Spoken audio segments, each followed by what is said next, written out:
마연아가 그 깊고 차가운 밤 흙을 파헤치기 시작했을 때 그녀는 자신이 단순히 땅을 파는 것이 아니라 한 억만장자 가족의 가장 어두운 비밀을 세상 밖으로 끌어내고 있다는 사실을 전혀 알지 못했다. 겉으로 보기에는 6살 이지훈의 비극적인 종말처럼 보였던 그 순간은 사실 훨씬 더 사악하고 끔찍한 무언가의 서막에 불과했다. 하지만 그날 밤 이후 이 가정부가 계모에 대해 알게 된 충격적인 진실은 이 집안의 모든 것을 영원히 그리고 돌이킬 수 없게 바꿔놓을 운명이었다. 이 여자의 완벽해 보였던 미소 뒤에 숨겨진 거짓말, 끝없는 탐욕, 그리고 어두운 과거가 마침내 빛 아래 드러났을 때 그녀가 자신의 욕망을 위해 진정으로 어떤 일까지 저지를 수 있었는지 아마 당신은 믿기 힘들 것이다. 이야기를 계속하기 전에 채널을 구독하고 이 영상에 좋아요를 눌러주세요. 그리고 지금 어디에서 이 충격적인 이야기를 시청하고 계신지 댓글로 알려주는 것을 잊지 마세요. 한남동의 거대한 저택은 깊은 침묵에 잠겨 있었다. 그것은 평범한 고요함이 아니었다. 오직 돈으로만 살 수 있는 외부의 소음을 완벽히 차단한 단절되고 무거운 침묵이었다. 밖에는 창백한 달빛이 정교하게 다듬어진 울타리와 차갑게 윤이 나는 대리석 안뜰 위로 쏟아지고 있었다. 저택 안은 마치 숨을 죽인 듯 모든 불이 꺼져 있었고 오직 가정부 방 근처 복도 램프만이 희미하고 위태로운 불빛을 내뿜고 있을 뿐이었다. 마연아는 자신의 좁은 침대에서 뒤척이며 도무지 잠을 이룰 수 없었다. 무엇 때문인지는 알 수 없었지만 불길한 예감이 그녀의 신경을 곤두세웠고 무언가가 그녀를 깊은 잠에서 억지로 깨운 것만 같았다. 그녀는 숨을 죽이고 가만히 누워 어둠 속의 소리에 귀를 기울였다. 아무런 인기척도 낡은 마루에 삐걱거리는 소리도 없었다. 그저 에어컨이 돌아가는 낮고 기계적인 윙윙거리는 소리만이 공기를 채우고 있을 뿐이었다. 바로 그때였다. 그 소리가 들렸다. 너무나 부드럽고 희미하고 마치 땅 밑에서 울려 퍼지는 듯한 흐느낌. 순간 그녀의 심장이 멎는 듯 했다. 그녀는 천천히, 아주 천천히 몸을 일으켜 그 미세한 소리의 정체를 파악하려 애썼다. 다시 한번 아주 멀리서 들려오는 듯한 웅얼거리는 울음소리. 그것은 희미했지만 환청이 아닌 틀림없는 현실의 소리였다. 마연아는 침대에서 조용히 빠져나와 한기를 막기 위해 낡은 잠옷을 몸에 꼭 감쌌다. 그녀는 이준혁, 한설아, 그리고 그들의 두 아이를 위해 거의 2년 동안이나 이 집에서 일해왔다. 그녀는 이 거대한 저택이 내는 모든 소리를 알고 있었다. 파이프가 울리는 소리, 창문을 때리는 바람 소리, 낡은 나무 계단이 내는 비명 같은 소리까지. 하지만 지금 들리는 이 소리는 그 어떤 것과도 달랐다. 그녀는 발소리를 죽인 채 맨발로 차가운 서비스 복도를 지나 뒷마당이 내려다 보이는 작은 창문으로 다가가 밖을 살짝 엿보았다. 잔디는 달빛을 받아 서늘한 은빛으로 빛나고 있었다. 한설아가 그토록 집착하며 자랑스러워하던 장미 정원은 평소처럼 소름 끼칠 정도로 흠잡을 데 없이 완벽해 보였다. 붉은색과 흰색 장미들이 완벽한 대열을 맞춰 심어져 있는 그곳. 하지만 정원 가장자리 근처 단 한 지점만이 달랐다. 마치 누군가 급하게 흙을 파헤친 듯 주변보다 더 어둡고 울퉁불퉁하고 갓 뒤집힌 흙덩이들이 뭉쳐있는 그곳. 마연아의 미간이 찌푸려졌다. 분명 오늘 오후에 자신이 직접 그곳의 낙엽을 치웠었다. 그때는 모든 것이 완벽하게 정리되어 있었다. 바로 그때 또 다른 소리가 그녀의 귀를 파고들었다. 바로 흙이 파헤쳐진 그 지점에서 들려오는 약하고 목이 졸리는 듯한 고통스러운 신음소리였다.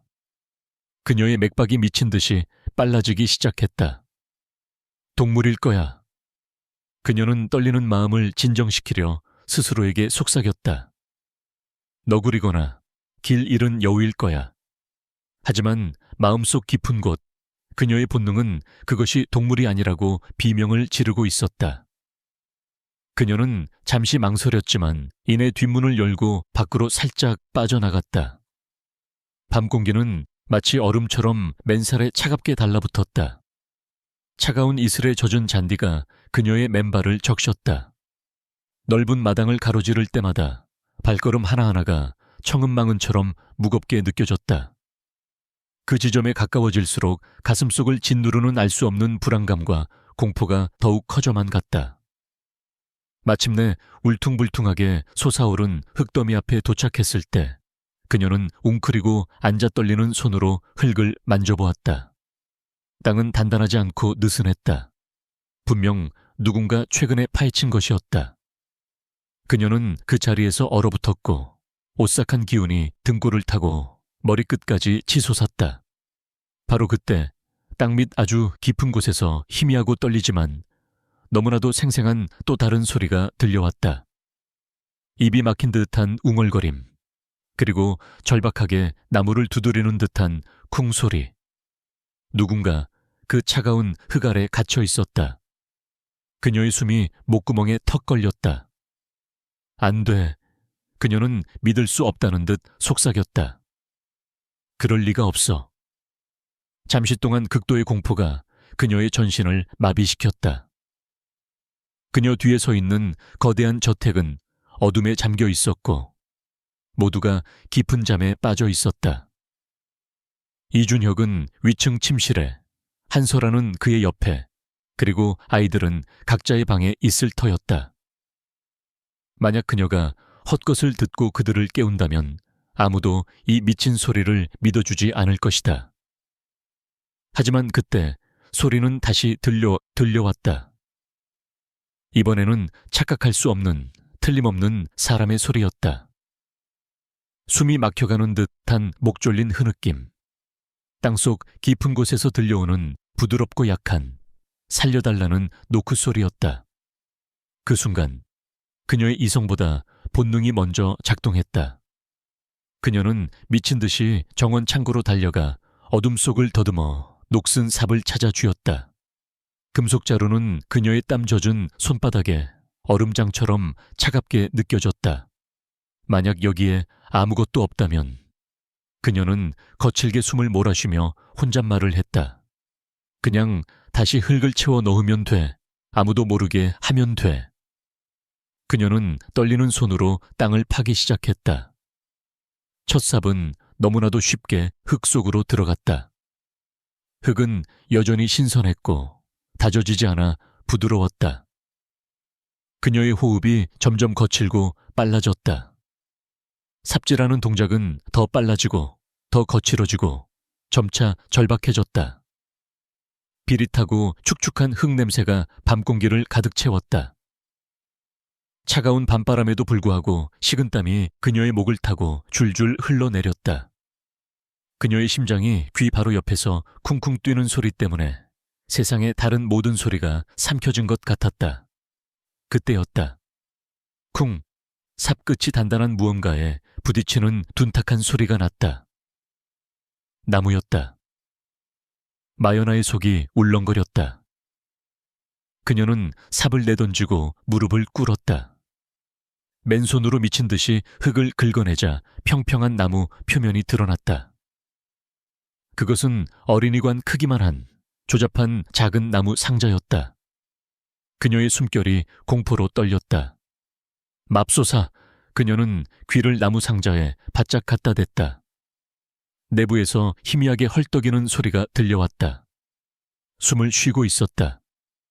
아주 얕고 금방이라도 끊어질 듯 약했지만 분명 살아있었다. 세상에 하느님. 그녀의 손가락이 상자의 가장자리를 찾기 위해 흙 속을 허둥댔다.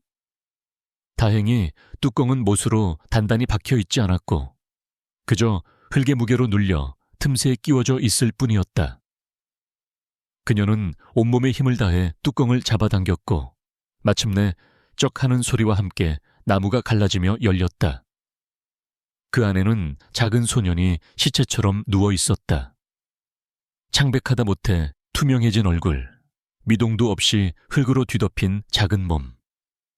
그의 작은 가슴은 숨을 쉴 때마다 아주 미세하게, 간신히 들썩이고 있었다. 이지훈이었다. 마연아의 비명이 고요한 밤을 날카롭게 갈랐다. 지훈아. 그녀는 떨리는 손을 뻗어 아이를 상자 밖으로 들어올렸다. 아이의 몸은 축 늘어져 있었고 그녀의 가슴에 닿은 피부는 얼음처럼 차가웠다. 얘야, 괜찮아. 내가 널 안고 있어. 이모가 널 잡았어, 아가. 제발. 뜨거운 눈물이 그녀의 얼굴을 타고 쉴 새 없이 흘러내렸다. 아이의 머리카락은 흙과 땀으로 엉겨붙어 엉망이었다. 입술은 이미 산소 부족으로 푸르게 질려 있었다. 제발 숨 쉬어. 제발 아가야. 그녀의 간절한 외침에 아이의 눈꺼풀이 파르르 떨렸다. 이내 얕고 힘겨운 숨이 아이의 입술 사이로 새어나왔다. 그는 기적적으로 살아있었다. 마연아는 더 이상 생각할 겨를이 없었다.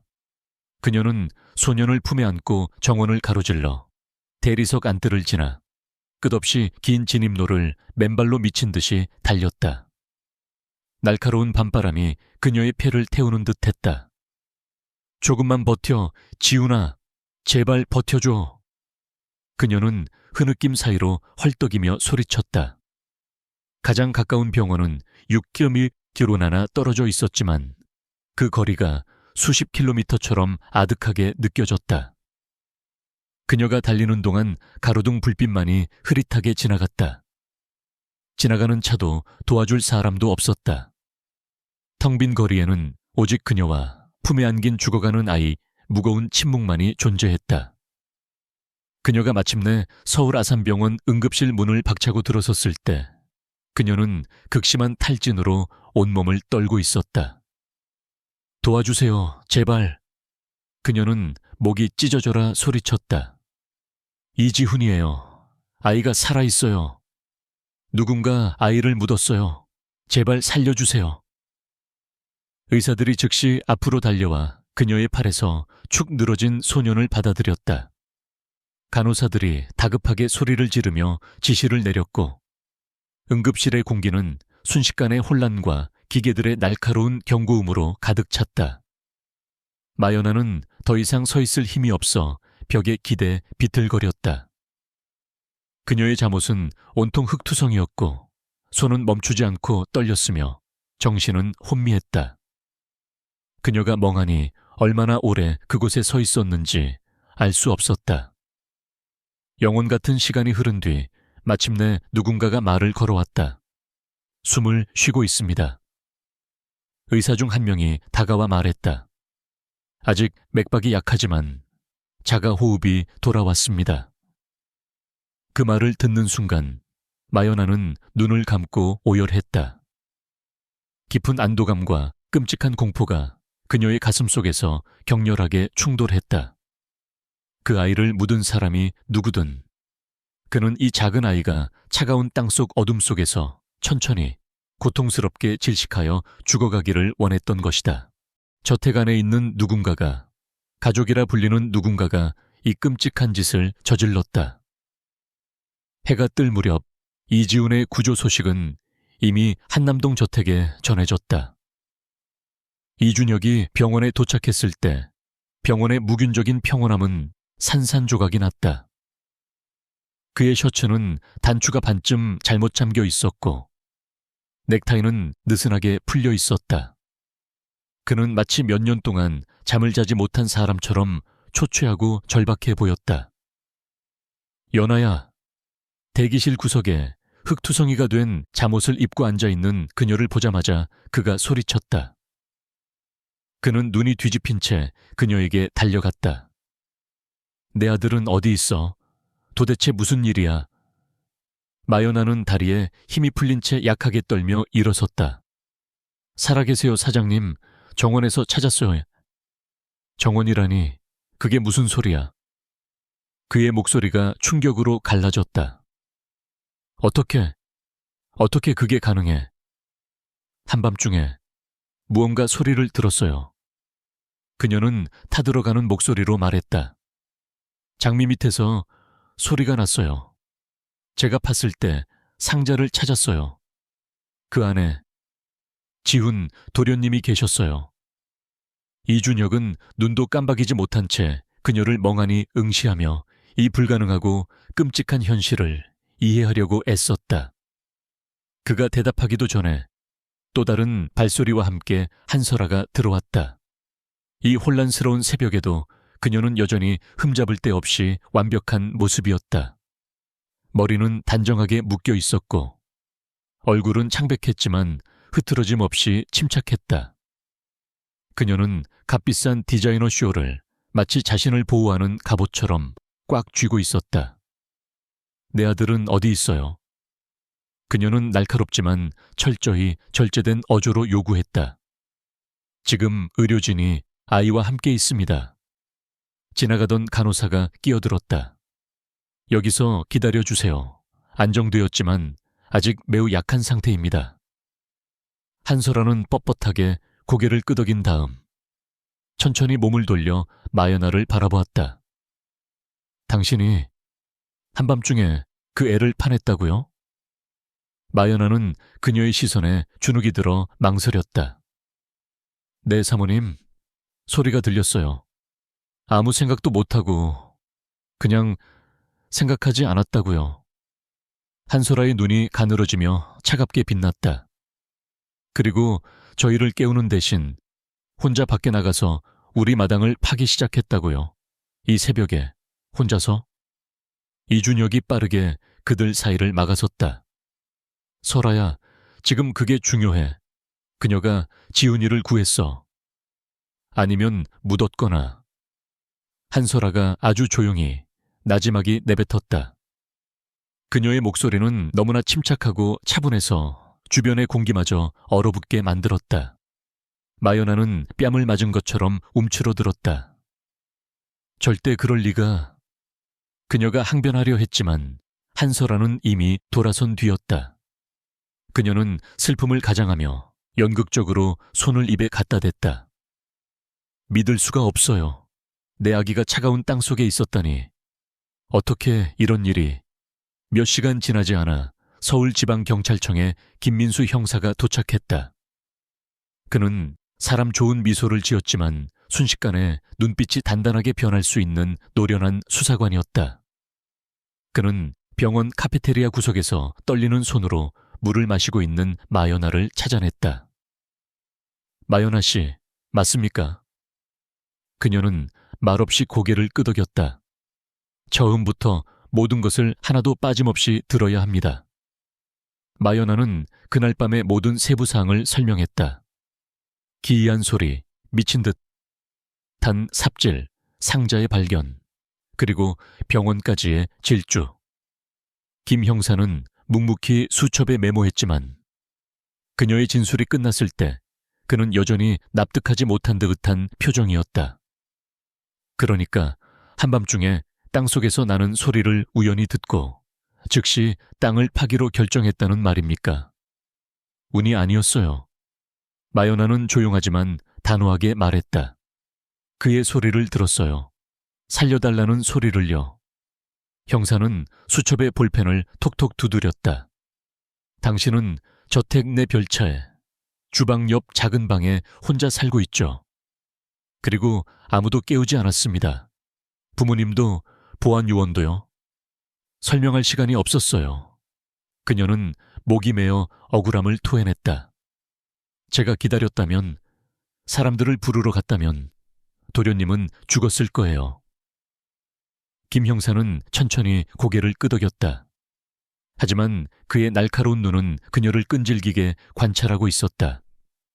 그녀의 손끝의 떨림, 눈동자의 흔들림, 그 모든 전율을.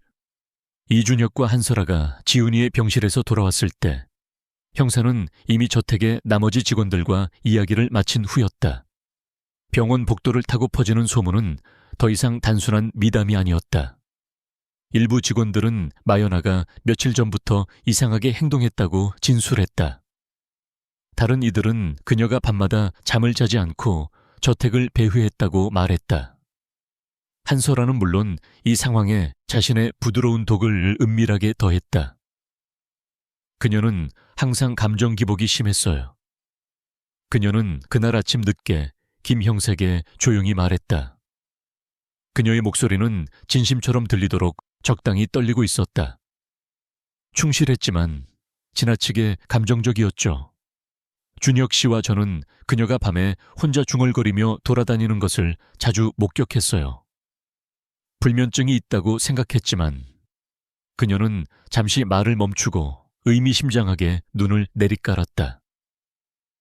이제는 뭘 생각해야 할지 모르겠어요. 정말 무섭네요. 다시 차가운 대기실에서 마연아는 철저히 혼자였다. 그녀의 손에서는 아무리 씻어도 지워지지 않는 흙냄새가 희미하게 났다. 지나가는 간호사들과 의사들은 마치 그녀가 투명 인간인 것처럼 무시하고 지나쳤지만 그녀는 등 뒤에 꽂히는 시선들을 느낄 수 있었다. 호기심, 경계심, 그리고 숨길 수 없는 의심의 눈초리들. 1시간 후 이준혁이 다시 그녀에게 다가왔다. 그는 불과 몇 시간 사이에 10년은 더 늙어 보였고 눈은 퀭하게 움푹 패여 있었다. 지훈이가 안정됐다고 하더군. 그는 힘겹게 미소를 지어 보였다. 곧 깨어날지도 몰라요. 의사 선생님이 희망적이라고 했어요. 마연아는 힘없이 마주 웃었다. 정말 다행이에요, 사장님. 그는 그녀 옆에 털썩 주저앉았다. 어떻게 감사해야 할지 모르겠어. 당신이 아니었다면. 하지만 그녀가 대답하기도 전에 한설아가 다시 나타났다. 그녀의 하이힐 굽이 병원 타일 위에서 딸깍거리는 소리가 유난히 크게 들렸다.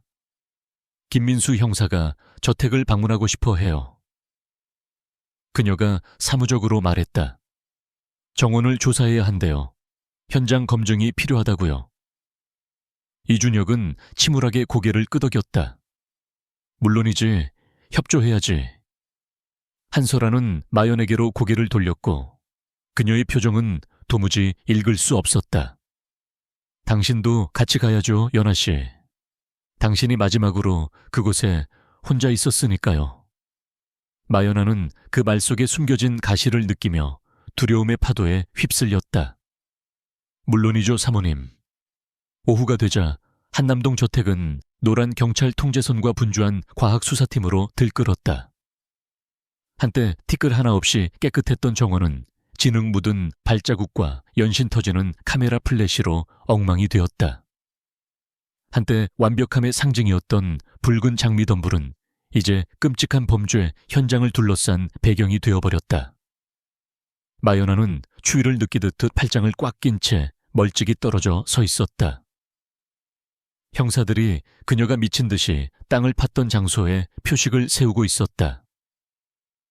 용의자는 여기서 소리를 들었다고 주장합니다. 김 형사가 경찰관 중 한 명에게 보고하듯 말했다.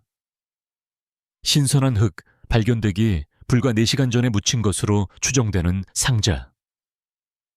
한설아는 현관 근처에 우아하게 서서 다른 수사관과 조용히 이야기를 나누고 있었다.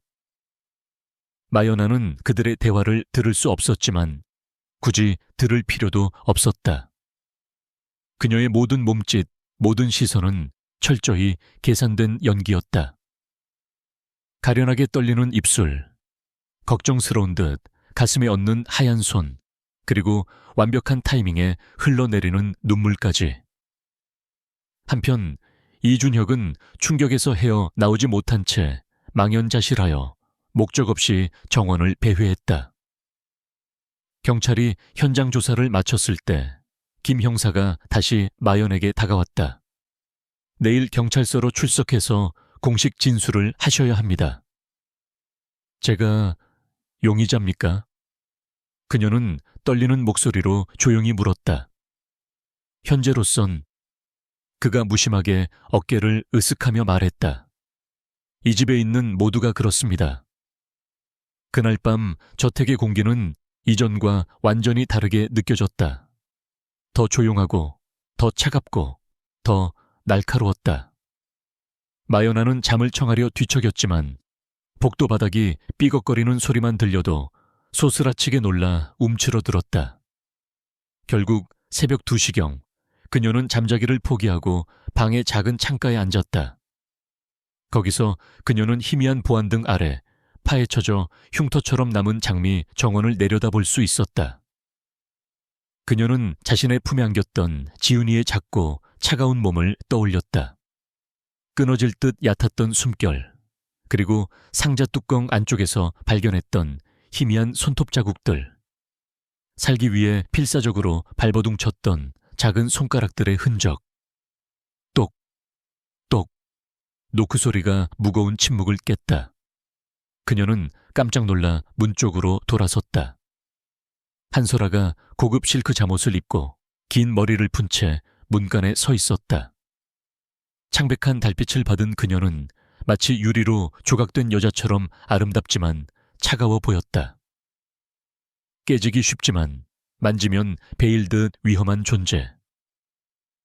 잠 못 자요? 그녀가 부드럽게 물었다. 네, 사모님. 한솔아는 허락도 없이 방 안으로 들어섰고 그녀의 진한 향수 냄새가 좁은 공간을 가득 채웠다. 그녀는 마연아의 침대 가장자리에 앉아 희미하게 웃었다. 참 이상하죠. 이런 끔찍한 일이 우리 코앞에서, 내 집 마당에서 일어날 수 있다는 것이. 네, 사모님. 오늘 하루 많이 지쳤을 거예요. 괜찮습니다. 한솔아는 고개를 갸웃하며 그녀를 빤히 쳐다보았다. 당신이 그 깊은 땅속에서 아이의 소리를 듣고 정확한 위치를 찾아 그를 발견한 것이 얼마나 대단한 행운인지 계속 생각하게 돼요. 거의 믿을 수 없을 정도의 기적이죠. 마연아의 속이 울렁거리며 뒤틀렸다. 본능이었어요. 살려야 한다는. 한솔아는 몸을 더 가까이 숙였고 그녀의 목소리는 뱀처럼 낮은 속삭임으로 변했다. 당신이 주장하는 그 본능을 조심해요, 연아 씨. 때로는 그것이 사람들을 영웅이 아니라 죄인처럼 보이게 만드니까요. 그리고 그녀는 아주 느리고 의도적인 미소를 지으며 자리에서 일어섰고 유유히 방을 걸어 나갔다. 마연아는 그 자리에 얼어붙은 채 앉아 있었고 그녀가 남긴 말의 차가운 메아리가 등골을 따라 기어 내려왔다.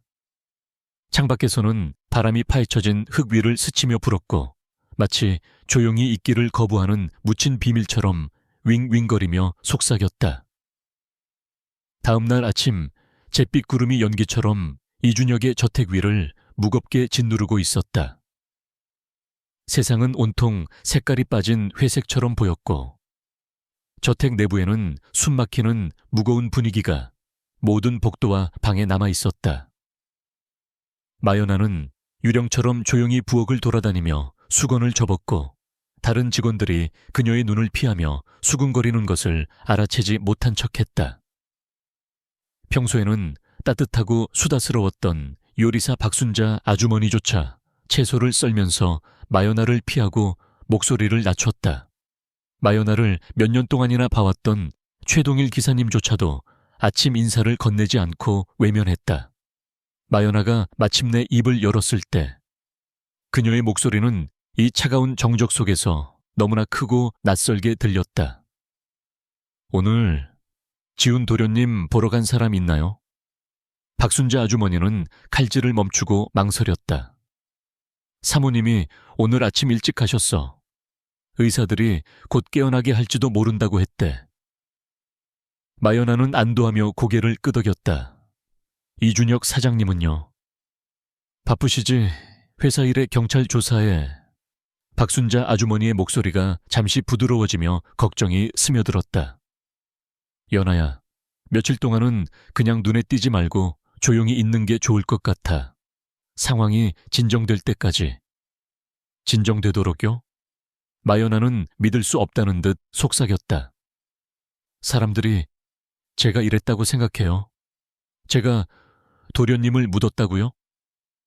박순자 아주머니는 죄책감이 얼굴에 스치듯 지나가며 슬그머니 눈을 내리깔았다. 사람들은 입이 가벼워 연아야. 그리고 사모님이 이런저런 말을 하고 다니셔. 무슨 말을요? 박순자 아주머니가 대답하기도 전에 부엌 문이 벌컥 열렸다. 한설아가 들어섰다. 그녀는 여전히 빛나고 있었으며 두 손으로 따뜻한 커피잔을 우아하게 들고 있었다. 연아야. 그녀는 설탕처럼 달콤한 어조로 불렀다. 방금 김 형사님이 전화하셨어. 오늘 오후에 다시 오신대. 내가 당신이 언제든 시간 가능할 거라고 말했어. 네, 사모님. 한설아는 희미하게 웃으며 덧붙였다. 아, 그리고 소희는 방해하지 말아줘. 아이가 충분히 힘들었을 테니까. 마연아의 속이 뒤틀렸다. 소희는 좀 어때요? 민감하잖니. 한설아가 소매에 묻은 보이지 않는 먼지를 털어내며 무심하게 말했다. 아이들은 인상을 받기 쉬워.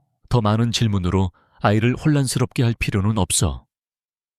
그녀가 말하는 방식, 아이를 보호하는 척하며 격리하려는 그 태도는 마연아의 등골을 오싹하게 만들었다. 한설아가 떠난 후 박순자 아주머니는 불안하게 깊은 한숨을 내쉬었다. 조심해, 연아야. 저 여자는 겉모습과 속이 달라. 마연에게는 굳이 설득이 필요하지 않은 말이었다. 그날 오후 김 형사가 돌아왔다. 이번에는 그의 태도가 달랐고 질문은 훨씬 더 날카로웠다. 밤에 집 주변을 자주 돌아다닙니까? 가끔요. 마연아는 솔직하게 인정했다. 잠이 안 올 때 바람을 쐬러요. 전에 정원에서 당신을 본 사람이 있나요? 알리바이를 증명할 사람이라도? 없습니다. 모두 자고 있었으니까요. 그런데 당신은 그 넓은 정원에서 정확히 어디를 파야 할지 알았군요. 마연아는 무릎 위에 손을 하얗게 질리도록 꽉 쥐었다. 소리가 거기서 났으니까요. 김 형사는 그녀의 얼굴을 뚫어지게 살펴본 다음 수첩에 무언가를 빠르게 휘갈겨 썼다. 그 아이들을 많이 아끼는 것 같군요, 마연아 씨. 네. 그녀는 진심을 담아 부드럽게 말했다. 정말 착하고 좋은 아이들이에요. 그는 알 수 없는 표정으로 고개를 끄덕이고 수첩을 닫고 자리에서 일어섰다. 또 연락드리겠습니다. 그가 현관을 나설 때 마연아는 2층 계단, 난간에서 자신을 내려다보는 한설아를 보았다. 잠시 동안 그들의 차가운 시선이 공중에서 마주쳤다. 그리고 그 침묵의 교환 속에서 마연아는 이것이 더 이상 자신의 편집증이 아니라는 것을 확신했다. 한설아는 치밀하게 벽돌 하나하나를 쌓듯이 거짓된 이야기를 짓고 있었다. 그녀를 범인으로 만들기 위해. 그날 밤 마연아가 모두가 잠든 거실에 대리석 바닥을 닦고 있을 때 그녀는 등 뒤에서 작고 조용한 발소리를 들었다. 이소희가 낡은 봉제 토끼 인형을 생명줄처럼 껴안고 문간에 서 있었다. 그녀의 파란색 잠옷은 구겨져 있었고 눈은 얼마나 울었는지 붉게 충혈되어 있었다. 소희야, 마연아는 속삭였고 걸레를 놓고 재빨리 일어섰다. 왜 안 자고 나왔어? 침대에 있어야지. 소희는 잠시 망설이다가 와락 앞으로 달려와 마연아의 허리를 껴안고 파고들었다. 무서워요, 이모. 그녀는 떨리는 목소리로 말했다. 모든 것이 뭔가 잘못된 것 같아요. 마연아는 아이의 눈높이에 맞춰 웅크리고 앉아 아이를 다독였다. 무서워할 필요 없어, 아가야. 지훈이 오빠는 좋아지고 있어. 의사 선생님이 곧 집에 올 거라고 했어. 소희는 마연아의 가슴에 얼굴을 묻은 채 고개를 세차게 저었다. 아니에요. 설아, 엄마가 어쩌면 안 올 수도 있다고 했어요. 거짓말하는 나쁜 남자아이들은 하느님이 데려가신다고 했어요. 마연아의 심장이 덜컥 내려앉았다. 뭐라고? 엄마가 그렇게 말했니? 소희는 고개를 끄덕였고 마연아의 옷자락을 잡은 작은 손가락에 더 힘이 들어갔다. 자기 전에 오빠한테 소리 질러서 오빠가 다친 건 다 내 잘못이라고 했어요. 내가 오빠랑 더 이상 놀고 싶지 않다고 말해서 벌 받은 거라고. 마연아는 분노와 슬픔으로 떨며 소희의 얼굴을 부드럽게 두 손으로 감쌌다. 그렇지 않아. 소희야, 내 눈을 봐. 이 모든 것은 절대 네 잘못이 아니야. 알겠니? 닭똥 같은 눈물이 소녀의 뺨을 타고 흘러내렸다. 하지만 설아, 엄마가 진짜 엄마는 나 때문에 천국에서 슬퍼하신다고 했어요. 그 말은 마연아의 가슴에 비수처럼 꽂혔다. 그것은 위로가 아니었다. 그것은 한 아이의 영혼을 파괴하는 잔인한 학대였다. 소희야, 마연아는 단호하지만 부드럽게 말했다. 내 말을 잘 들어. 설아, 엄마는 그런 말을 해서는 안 돼. 네 진짜 엄마는 너를 세상 무엇보다 사랑했어. 너는 아무 잘못도 하지 않았어. 소녀는 눈물 젖은 큰 눈으로 그녀를 올려다보았다. 이모는 나를 믿어요? 물론 믿지, 당연하지. 근데 왜 설아, 엄마는 이모를 싫어해요. 마연아는 순간 얼어붙었다. 뭐라고? 이모가 위험한 사람이래요. 우리한테 친절한 척하지만 속은 정말 나쁜 사람이라고 조심하라고 했어요. 한참 동안 마연아는 충격에 말을 잇지 못했다. 그녀는 그저 말없이 소희를 꼭 껴안아 주었다. 아가야, 그녀는 마침내 입을 열었다. 때로는 어른들도 두려워서 거짓말을 해. 하지만 너는 내가 어떤 사람인지 알잖아. 나는 너나 네 오빠를 절대 무슨 일이 있어도 해치지 않을 거야. 소희는 천천히 고개를 끄덕였지만 그녀의 눈동자는 여전히 흔들리고 있었다. 아이는 자신이 믿고 싶은 진실과 어른이 심어준 거짓 사이에서 혼란스러워하고 있었다. 그날 밤 늦게 소희가 겨우 진정하고 침대에서 잠든 후 마연아는 문간에 서서 한참을 머물렀다. 그녀는 규칙적으로 오르내리는 아이의 작은 가슴을 지켜보았다. 눈 밑에 드리운 희미한 피로의 그늘, 봉제토끼를 방패처럼 꽉 껴안고 자는 모습. 그리고 그때 정막을 깨는 다른 소리가 들려왔다. 한솔아의 목소리가 바깥 복도에서 낮게 흘러나왔다. 네, 형사님. 한솔아는 누군가와 조용히 통화하고 있었다. 아침에 바로 사진을 보내드릴게요. 네, 물론 전적으로 협조하겠습니다. 잠시 멈춤, 그리고 거의 속삭이듯 은밀한 목소리가 이어졌다. 그녀는 정신적으로 불안정해요. 밤에 칼을 들고 집을 돌아다닌다고 말씀드렸잖아요. 우리 가족의 안전이 너무 걱정돼요. 마연아는 본능적으로 어두운 그림자 속으로 몸을 숨겼고 그녀의 맥박이 미친 듯이 빨라졌다. 사진이라고. 다음 날 저택을 감싸는 긴장감은 짙은 안개처럼 숨막히게 변했다. 이준혁은 아침 식사 내내 거의 말을 하지 않았고 접시만 내려다보았다. 반면 한솔아는 완벽하게 슬픔에 잠긴 헌신적인 아내 역할을 수행했다. 부드러운 목소리, 슬프게 내리깐 눈, 남편의 어깨에 얹는 부드러운 손길. 카운터 옆에 서서 커피를 따르던 마연아는 식탁에 앉은 모두의 시선이, 특히 한솔아의 시선이 자신에게 꽂혀 있음을 느낄 수 있었다. 한솔아가 마침내 그녀에게로 고개를 돌려 희미하게 웃었다. 오, 연아야. 김 형사님이 나중에 다시 들르실 거야. 사건 당일의 일정을 명확히 하고 싶다고 하셨어. 당신이 어젯밤 몇 시에 밖에 있었는지 정확히 기억하고 있지, 맞지? 네, 사모님.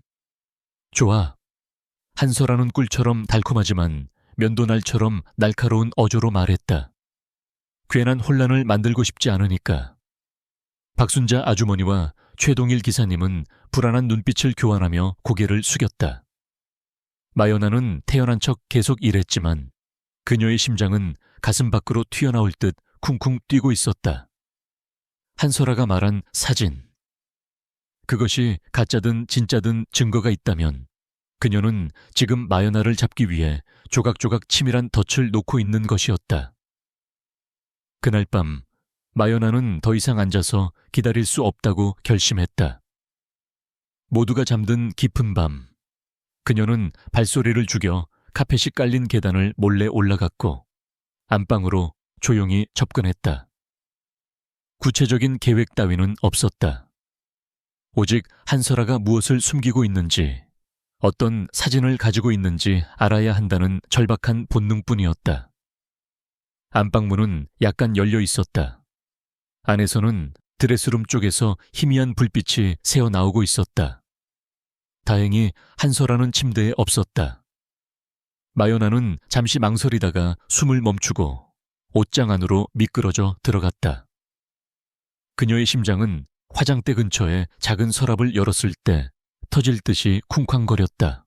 서류 뭉치, 보석함, 향수병들, 그리고 그 밑에 숨겨진 작은 검은 봉투 하나. 떨리는 손으로 봉투를 열자 안에는 수십 장의 사진이 들어있었다. 사진을 본 마연아의 숨이 턱 막혔다. 그 사진들은 그녀가 그날 밤 땀에 젖어 삽을 들고 정원을 파헤치고 있는 모습을 담고 있었다. 흙이 사방으로 날리고 머리카락은 헝클어져 있고 얼굴은 광기 어린 듯한 표정. 누군가 그녀가 지훈이를 파냈던 그 순간 저택의 2층 창문에서 이 모든 것을 지켜보며 사진을 찍었던 것이다. 모든 프레임은 그녀가 아이를 구하는 것이 아니라 마치 범죄를 저지르는 것처럼 보이도록 교묘한 각도로 찍혀 있었다. 그때 그녀의 등 뒤에서 서늘한 목소리가 침묵을 갈랐다. 또 잠이 안 오니 연아야. 마연아는 얼어붙었다. 천천히 고개를 돌리자 한설아가 팔짱을 낀 채 문간에 서 있었다. 입가에는 승리감에 도취된 희미한 미소가 걸려 있었다. 알다시피 한설아는 부드럽게 말을 이으며 먹잇감을 노리는 뱀처럼 천천히 다가왔다. 경찰은 확실한 증거를 좋아하지. 예를 들어 이 사진들은 정말 비극적인 이야기를 말해주거든. 아이들의 삶에서 자신이 엄마를 대체할 수 없다는 사실을 감당하지 못한 정신적으로 불안정한 가정부의 이야기 말이야. 그건 사실이 아니에요. 마연아는 쥐어짜듯 속삭였다. 한설아의 눈이 섬뜩하게 번뜩였다. 진실 따위는 중요하지 않아, 아가야. 사람들이 무엇을 믿느냐가 중요한 거지. 마연아는 그날 밤 한숨도 자지 못했다. 그녀는 침대 가장자리에 멍하니 앉아 도망치듯 나오며 한설아의 서랍에서 훔친 사진 중 하나를 구겨질 듯 꽉 쥐고 있었다. 그 흑백의 이미지는 그녀가 삽을 높이 쳐들고 있는 순간을 포착하고 있었다. 누가 봐도 죄책감에 미쳐 증거를 인멸하거나 무언가를 묻으려는 사람으로 오해하기 딱 좋은 완벽한 구도였다. 누군가, 아니 한설아는 처음부터 의도적으로 이 사진을 찍었고 다음에 무슨 일이 일어날지 정확히 알고 이 시나리오를 준비했던 것이다. 아침이 밝았지만 집안의 공기는 여전히 밤처럼 차가웠다. 저택은 마치 숨을 참고 있는 거대한 무덤 같았다.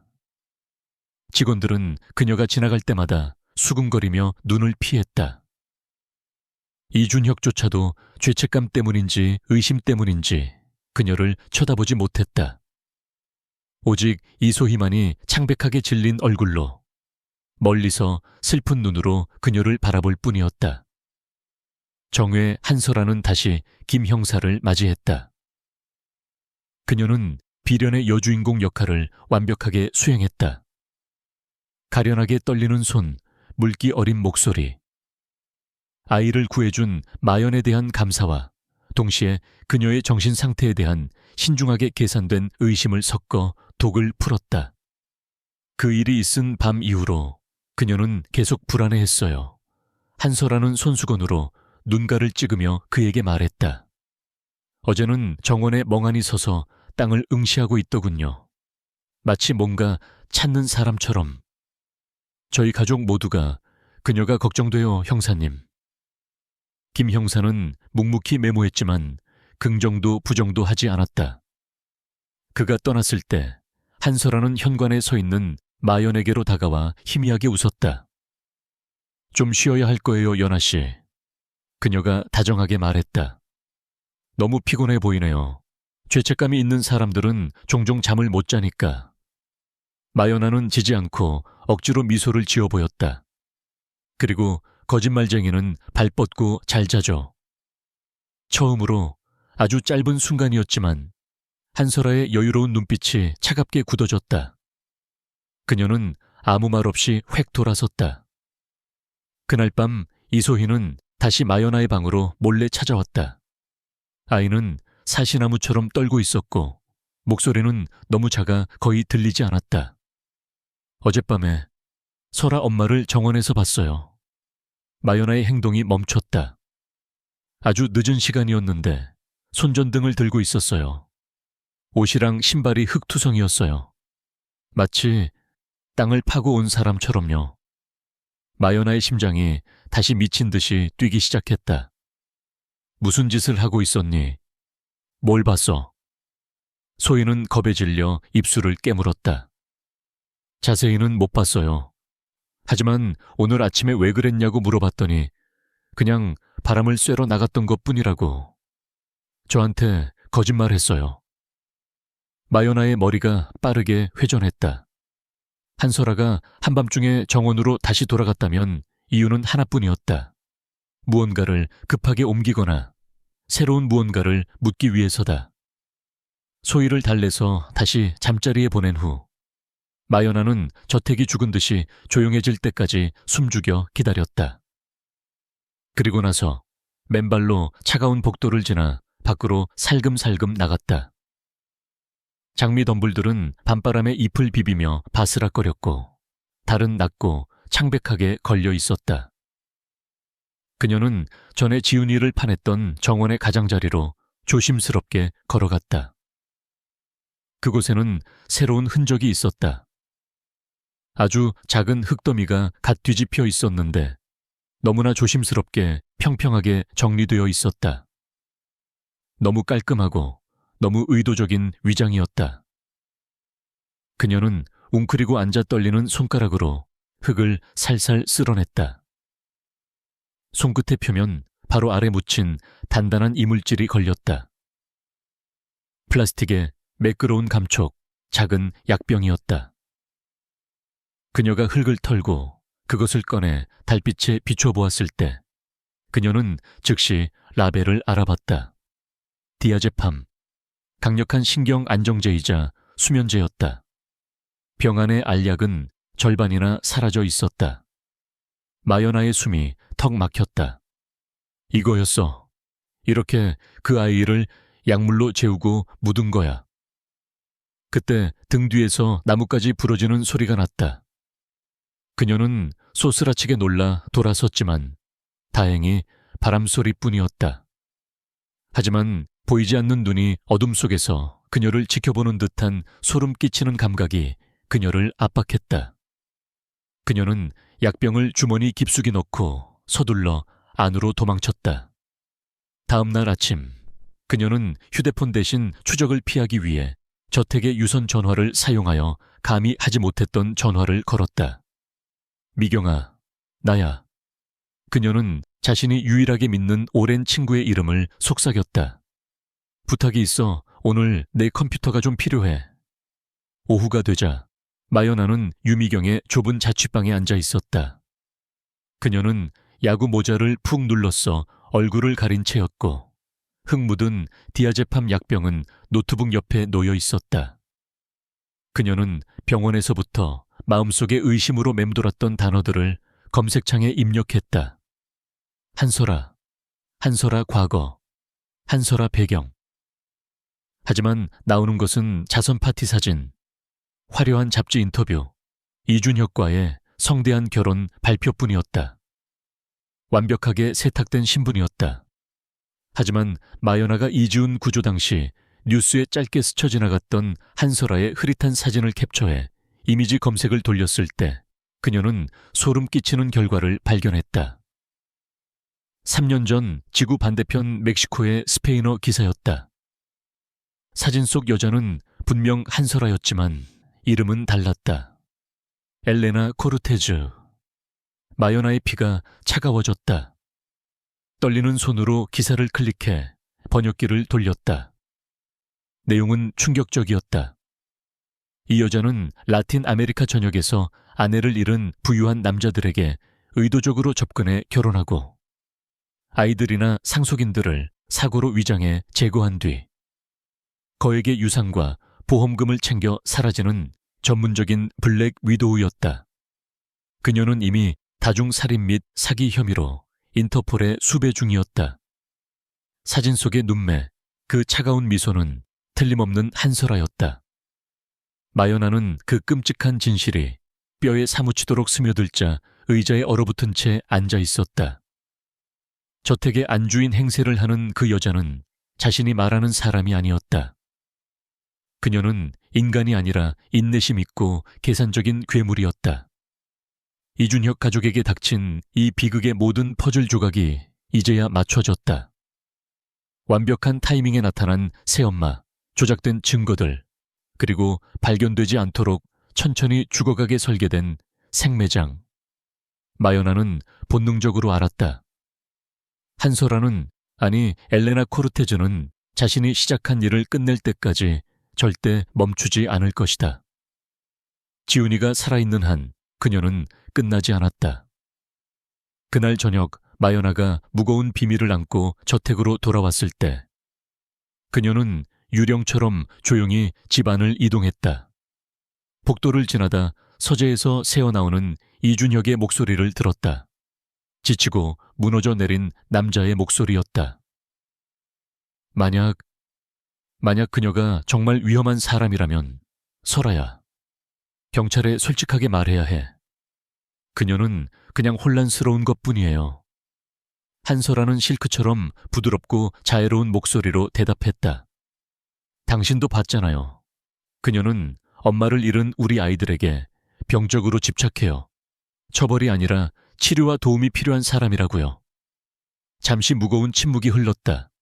그리고 이준혁의 깊은 한숨소리가 들렸다. 알겠어. 김 형사님이 결정하도록 하지. 한설아의 희미한 웃음소리가 복도까지 들려왔다. 잘 생각했어요. 그 유능한 형사님이라면 곧 진실을 알게 될 거예요. 마요나는 그들이 자신을 눈치채기 전에 살짝 그곳을 빠져나왔다. 더 이상 낭비할 시간이 없었다.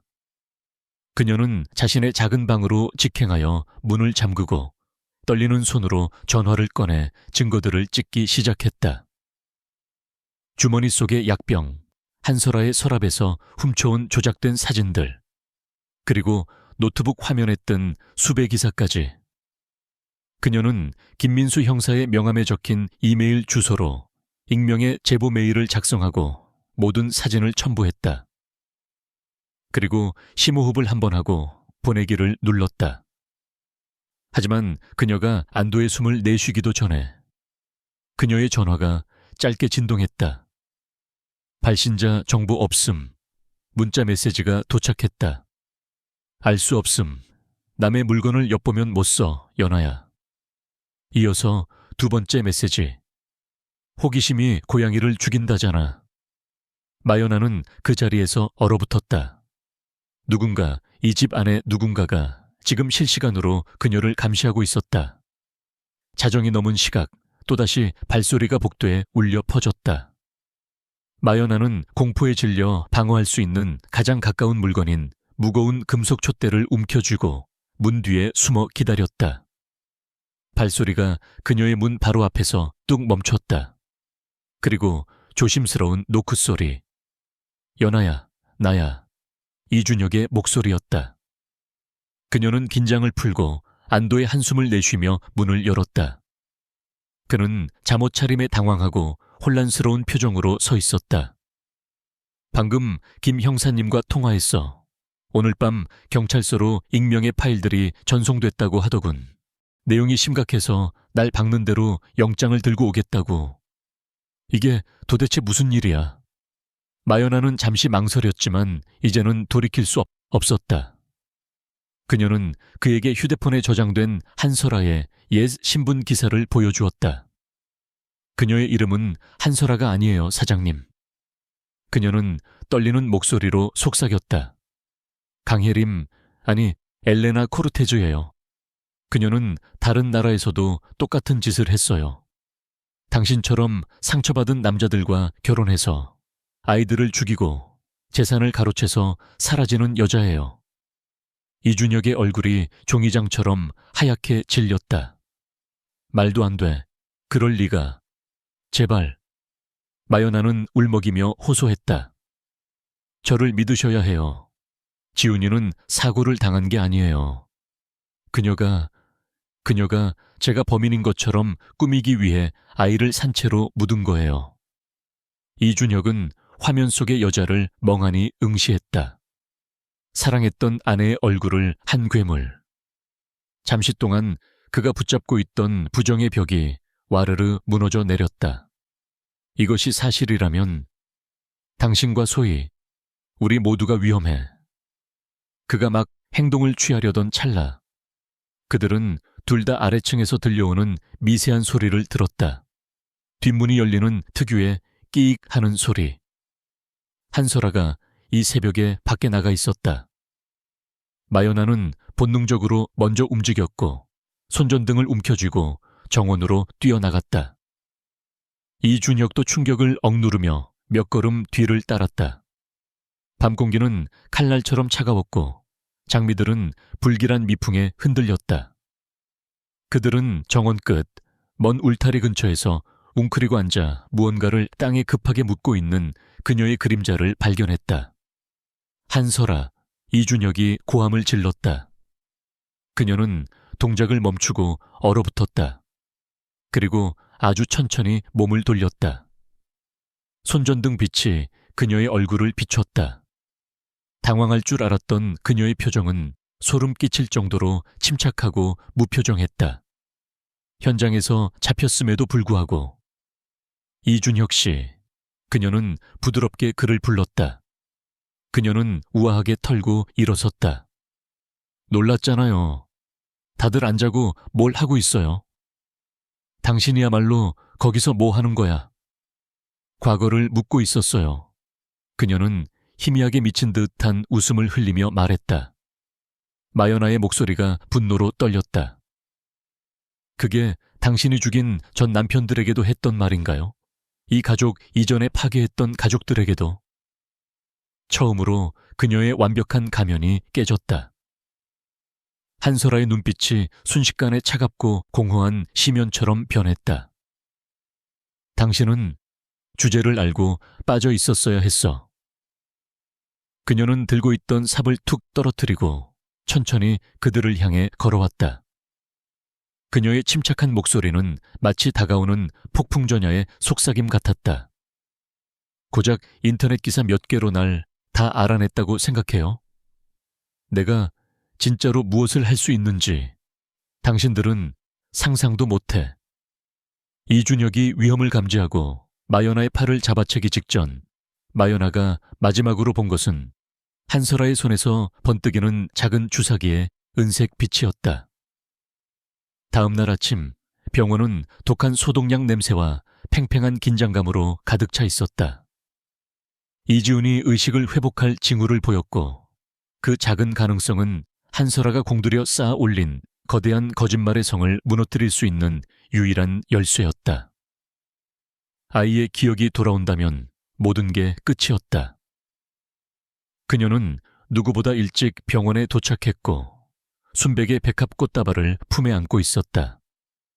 그녀의 얼굴은 근심 가득한 어머니의 모습, 슬픔의 완벽한 초상화였다.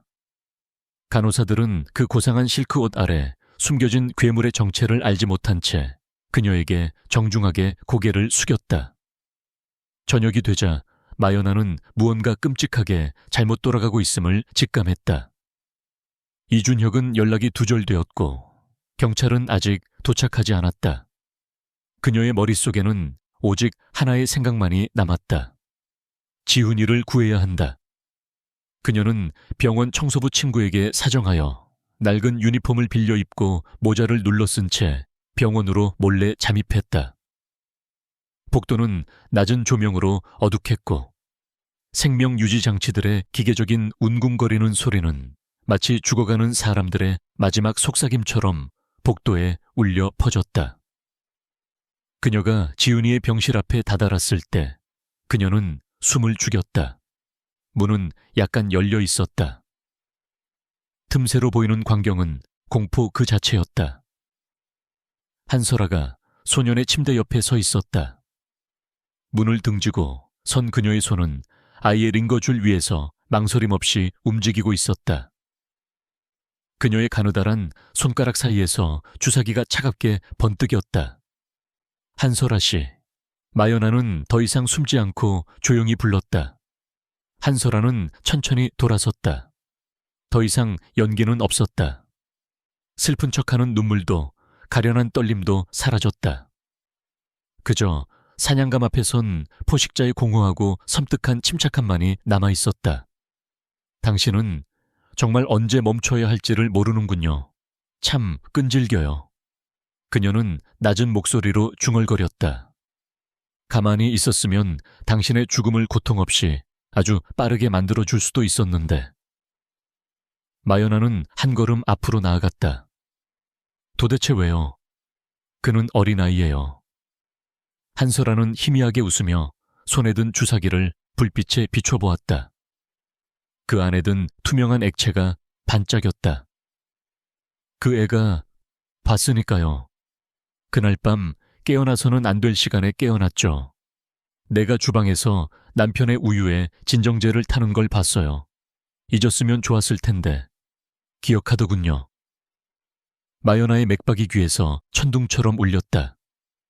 그래서 그 아이를 산채로 묻었다고요?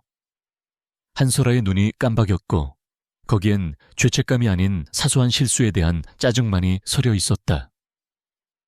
일시적인 조치였어요.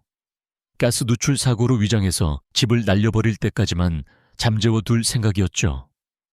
그런데 당신이 영웅놀이를 하느라 내 완벽한 계획을 다 망쳤어. 하지만 괜찮아요. 난 여전히 이걸 바로잡을 수 있으니까. 그녀는 다시 지훈이의 링거라인으로 손을 뻗었다. 안 돼. 마연아가 비명을 지르며 달려들었다. 두 여자가 거칠게 충돌하며 침대 난간에 부딪혔고 그 충격으로 주사기가 바닥에 떨어져 굴러갔다. 지훈이의 심박 모니터가 요란하게 울리며 붉은 경고등이 복도를 비췄다. 한설아는 악에 받쳐 마연아를 할퀴었고 날카로운 손톱이 마연아의 얼굴을 찢고 지나갔다. 마연아는 고통을 참으며 이를 악물고 한설아의 손목을 낚아채 금속 난간에 내리찍었다. 복도 끝에서 간호사들의 다급한 외침과 발소리가 천둥처럼 가까워지고 있었다. 그때였다. 작고 너무나 약해서 부서질 듯한 목소리가 들려왔다. 멈춰. 두 여자는 동시에 동작을 멈추고 얼어붙었다. 침대 위 지훈이의 눈이 떠 있었다. 산소 마스크 아래 아이의 입술은 파르르 떨리고 있었다. 연아, 이모. 마연아는 그에게로 고개를 돌렸고 뜨거운 눈물이 뺨에 상처를 타고 흘러내렸다. 나 여기 있어, 지훈아. 이제 괜찮아. 안전해. 지훈이는 천천히 눈을 깜박이더니 시선을 천천히 한설에게로 옮겼다. 공포에 질린 눈빛. 아줌마가 나를 상자에 넣었잖아. 한설아는 그 자리에 석상처럼 굳어버렸다. 그 아이의 한마디는 어떤 증거보다 날카로운 칼날이 되어 그녀의 목을 겨눴다.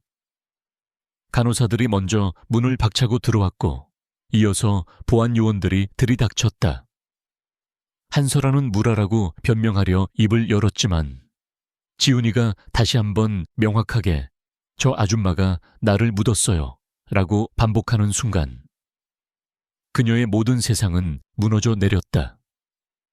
경비원들이 한설아를 바닥에 제압했을 때 마연아는 거친 숨을 몰아쉬며 뒤로 물러섰다.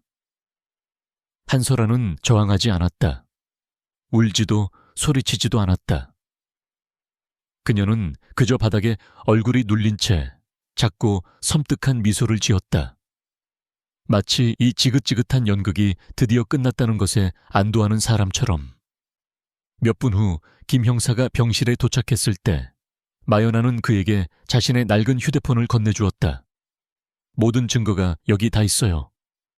그녀의 진짜 이름, 과거 살인 기록, 약물 구입 내역까지 전부 다요. 김 형사는 엄숙하게 고개를 끄덕이며 폰을 받아들었다. 고생했습니다. 그녀가 다시는 세상 밖으로 나와 누구도 해치지 못하게 하겠습니다. 경찰들이 한설아의 손목에 수갑을 채워 끌고 나갈 때 그녀는 고개를 살짝 돌려 마연아를 바라보았다. 그녀의 미소는 이제 도끼로 가득 차 있었다. 이 행복한 결말을 마음껏 즐겨, 연아야. 어차피 오래가지 않을 테니까. 악담이었지만 며칠 만에 처음으로 마연아는 그 말에서 아무런 두려움도 느끼지 않았다. 그녀는 이제 혼자가 아니었으니까. 몇 주가 지났다. 차갑게 식어있던 저택은 아주 천천히 다시 따뜻한 삶으로 돌아오고 있었다. 한때 죽음의 냄새로 더럽혀졌던 정원의 장미들은 관리인의 손길 아래 다시 붉게 피어났다. 언론은 마연아를 재벌가의 아이를 구한 영웅이라고 대서특필했다. 이지우는 의사들의 예상보다 훨씬 빠르게 회복했다. 물론 그는 여전히 가끔 악몽에서 깨어나 숨을 헐떡이며 울었지만 그때마다 마연아가 곁에서 그의 손을 잡아주었다. 이소희의 마음도 치유되고 있었다. 한설아가 심어놓은 독설과 죄책감에서 조금씩 벗어나고 있었다. 소희는 이제 잠시라도 마연아가 보이지 않으면 불안해하며 그녀에게 끊임없이 매달렸다. 어느 날 저녁 이준혁이 마연아를 거실로 불렀다. 그는 예전에 날카롭고 거만한 사업가가 아니었다. 훨씬 더 늙었지만 눈빛은 겸손하고 부드러워져 있었다. 당신은 이 가족을 위해 누구보다 더 많은 일을 했어요, 연아 씨. 그가 진심을 담아 말했다. 당신이 내 아들과 딸을 살렸어요. 그리고 바보처럼 눈멀어 있던 나까지 구했습니다. 그는 테이블 위에 두툼한 봉투를 내밀었다. 새로운 고용계약서, 파격적인 승진, 그리고 영구적으로 그녀의 소유가 될 저택부지 내의 별차의 문서였다. 하지만 마연아는 서류를 쳐다보지도 않았다. 그녀의 시선은 거실 바닥에 앉아 머리를 맞대고 낄낄거리며 퍼즐을 맞추고 있는 이소희와 이지훈에게 고정되어 있었다. 이런 건 필요 없어요, 사장님. 그녀는 부드럽지만 단호하게 말했다. 그냥 제가 아이들 곁에 계속 있게만 해주세요. 그거면 돼요. 이준혁은 눈시울이 붉어진 채 미소를 지었다. 그럼요. 당신이 원하는 만큼 언제까지나 머물러요. 몇 달 후, 세간의 이목이 집중된 재판이 시작되었다. 한설아, 아니 본명 강예림은 다중살인 미수, 사기, 신분도용 등 수십 가지 혐의로 기소되었다. 법정에서 그녀의 과거 행적이 낱낱이 드러날 때마다 방청석에서는 탄식과 경악의 소리가 터져 나왔다.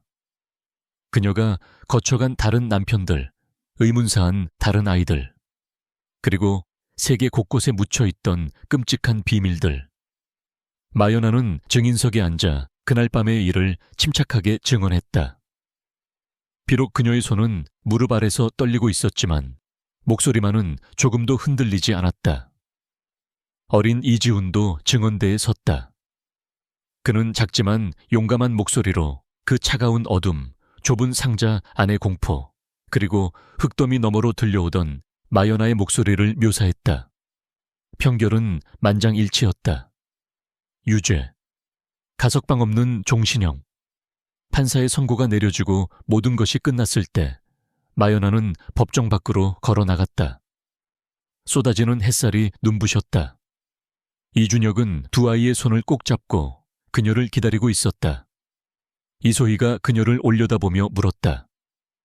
연아 이모, 이제 우리 정말 안전한가요? 마연아는 환하게 미소를 지으며 소녀의 얼굴로 흘러내린 머리카락을 쓸어 넘겨주었다. 그럼 안전해, 아가야. 늑대는 이제 없어. 우린 마침내 안전해. 지훈이 반대편에서 그녀의 소매를 잡아당겼다. 집에 갈까요? 이모한테 보여주고 싶은 게 있어요. 아빠랑 정원에 새 꽃을 심었거든요. 마연아는 눈물이 그렁그렁한 눈으로 고개를 끄덕였다. 그래. 어서 가자. 정말 보고 싶구나. 그들이 차가 있는 곳으로 걸어갈 때 마연아는 뒤를 한번 돌아보았다. 그곳에는 음침한 법원도 그들을 파괴하려 했던 악몽도 없었다. 오직 먹구름을 뚫고 힘차게 떠오르는 눈부신 아침 해만이 있었다. 1년 전 그녀는 이 화려한 저택에서 보이지 않는 존재, 다른 사람의 세상을 청소하는 이름 없는 가정부에 불과했다. 하지만 이제 그녀는 가족이었다. 그리고 한 소년이 산채로 묻혔던 그 죽음의 정원에는 이제 사랑과 함께 새로운 생명이 다시 자라나고 있었다.